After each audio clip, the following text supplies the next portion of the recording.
بسم اللہ الرحمن الرحیم۔ السلام علیکم کلاس 1، امید ہے سب بچے خیریت سے ہوں گے۔ پیارے بچوں، ہم اپنی اسلامیات کی کتاب کا باب اول پڑھ رہے تھے۔ کل ہم نے ثنا پڑھی اور اس کا ترجمہ پڑھا اور سب بچوں نے اسے کاپی پر لکھا۔ آج ہم تعوذ اور تسمیہ پڑھ رہے ہیں اور اس کو پڑھنے کے بعد سیکھنے کے بعد آپ نے ان کے ترجمے اپنی کاپی پر خوش خط لکھنے ہیں۔ پیارے بچوں، تعوذ کہتے ہیں اعوذ باللہ من الشیطان الرجیم اور تسمیہ کہتے ہیں بسم اللہ الرحمن الرحیم۔ ان دونوں کو کہتے ہیں تعوذ اور تسمیہ، ٹھیک ہے۔ میں پھر آپ کو ریپیٹ کر رہی ہوں کہ تعوذ کہتے ہیں اعوذ باللہ من الشیطان الرجیم اور تسمیہ کہتے ہیں بسم اللہ الرحمن الرحیم۔ تو سب سے پہلے ہم تعوذ پڑھنے جا رہے ہیں۔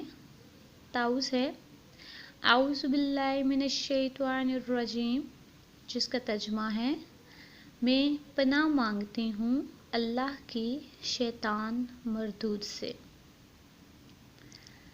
ترجمہ، میں پناہ مانگتی ہوں اللہ کی شیطان مردود سے۔ گرلس مانگتی پڑھیں گی اور اس میں بوائز جو ہیں وہ لفظ مانگتا پڑھیں گے کہ میں پناہ مانگتا ہوں اللہ کی شیطان مردود سے۔ یہ اس کا ترجمہ ہے۔ کوئی بھی ہم جب کام شروع کرتے ہیں تو ہم سب سے پہلے اعوذ باللہ من الشیطان الرجیم پڑھتے ہیں تاکہ شیطان جو ہے وہ ہم سے دور ہو جائے۔ اس کے بعد ہم پڑھتے ہیں تسمیہ بسم اللہ الرحمن الرحیم، جس کا ترجمہ ہے شروع اللہ کے نام سے جو بہت مہربان اور نہایت رحم کرنے والا ہے۔ ترجمہ، شروع اللہ کے نام سے جو بہت مہربان اور نہایت رحم کرنے والا ہے۔ آپ سب سنتے ہوں گے جب ہم کھانا کھاتے ہیں یا ہم جب بھی کوئی کام کرتے ہیں تو ہمیں تسمیہ ضرور پڑھنا چاہیے، بسم اللہ الرحمن الرحیم پڑھنی چاہیے، کیونکہ بسم اللہ پڑھنے سے اس کام میں برکت ہوتی ہے۔ تو جب بھی آپ کوئی بھی کام شروع کریں، اپنے لکھائی کا کام شروع کرنے لگے ہیں یا آپ پڑھنے لگے ہیں، اپنی کتاب کھولنے لگے ہیں یا آپ لکھنے لگے ہیں، کھانا کھانے لگے ہیں، پانی پینے لگے ہیں، کوئی بھی کام کرنے لگے ہیں، آپ نے بسم اللہ الرحمن الرحیم پڑھنے ہیں۔ تو ان دونوں کے تعوذ اور تسمیہ کے دو ترجمے ہیں، یہ آپ نے اپنی کاپی پر خوش خط لکھنے ہیں اور ان کو یاد بھی کرنا ہے۔